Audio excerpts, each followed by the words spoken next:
নমস্কার বন্ধুরা, আপনারা সবাই দেখছেন সরকারি সংবাদ ইউটিউব চ্যানেল। বন্ধুরা, যেমনটা আমরা আগের ভিডিওতে আলোচনা করেছিলাম যে সুপ্রিম কোর্ট থেকে কিন্তু রিজার্ভ ব্যাংকে একটা নোটিশ পাঠানো হয়েছিল, যেখানে পরিষ্কার করেই বলা হয়েছে যে মোরাটোরিয়ামের ফলে যে বাড়তি সুদের উপর সুদটা জমেছে সেটাকে যাতে মকুব করা হয়। হ্যাঁ বন্ধুরা, 3 দিনের মধ্যে কিন্তু একটা বৈঠক হবে, সেই বৈঠকের পরেই কিন্তু সুপ্রিম কোর্ট থেকে এই রায়টা দিতে চেয়েছে যে এই সুদটাকে মকুব করা যাবে কি যাবে না। আর বন্ধুরা, এখানে কিন্তু শ্রী চন্দ্রশেখর ঘোষ আরও পরিষ্কার করে বলে দিয়েছে বন্ধন ব্যাংকের মালিক যে কোনোভাবেই কিন্তু গরিবদের লোনটা মকুব করা সম্ভব না। আর আমরা আলোচনা করেছিলাম সংবাদ মাধ্যমের একটা পোস্ট দেখে, যেখানে বলা হয়েছিল যে যদি সরকার থেকে সাহায্য করে তাহলে কিন্তু গরিবদের এই লোনটা মকুব করা যেতে পারে। বন্ধুরা, অবশেষে কিন্তু সরকারের তরফ থেকে একটা সাড়া পাওয়া গিয়েছে।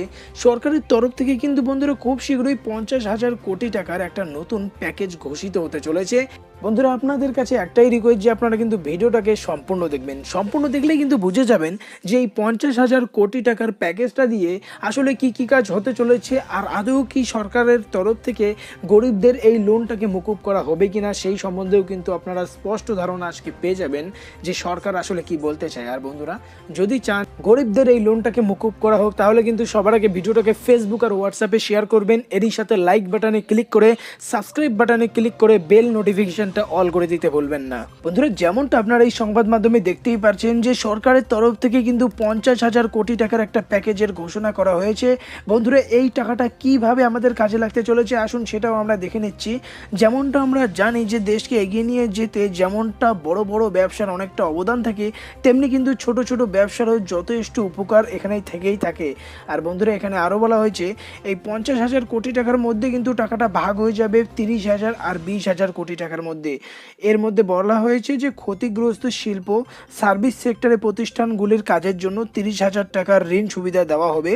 আর এরই সাথে এটা যে সুদ হবে সেটা হচ্ছে 9%, তার মধ্যে 4.5% দেবে সেই ঋণ গ্রহীতার যে শিল্প প্রতিষ্ঠান সেটা দেবে, আর বাকি 4.5% যেটা আছে সেটা দেবে সরকারের তরফ থেকে।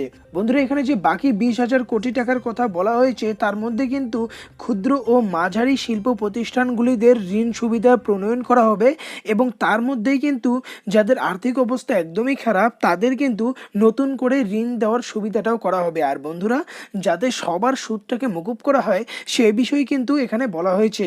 আর বন্ধুরা, এখানে আমরা আর্জি করতেই পারি যে মোরাটোরিয়ামের সুদটা যাতে অবশ্যই মকুব করা হয় সে বিষয়ে কিন্তু আপনাদেরও তৎপর হতে হবে।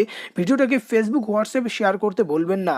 আর বন্ধুরা, এই 20,000 কোটি টাকার মধ্যে কিন্তু যে সুদটা হবে সেটার 5% সরকারই দেবে, আর শুধু আপনাকে 4% পরিশোধ করতে হবে।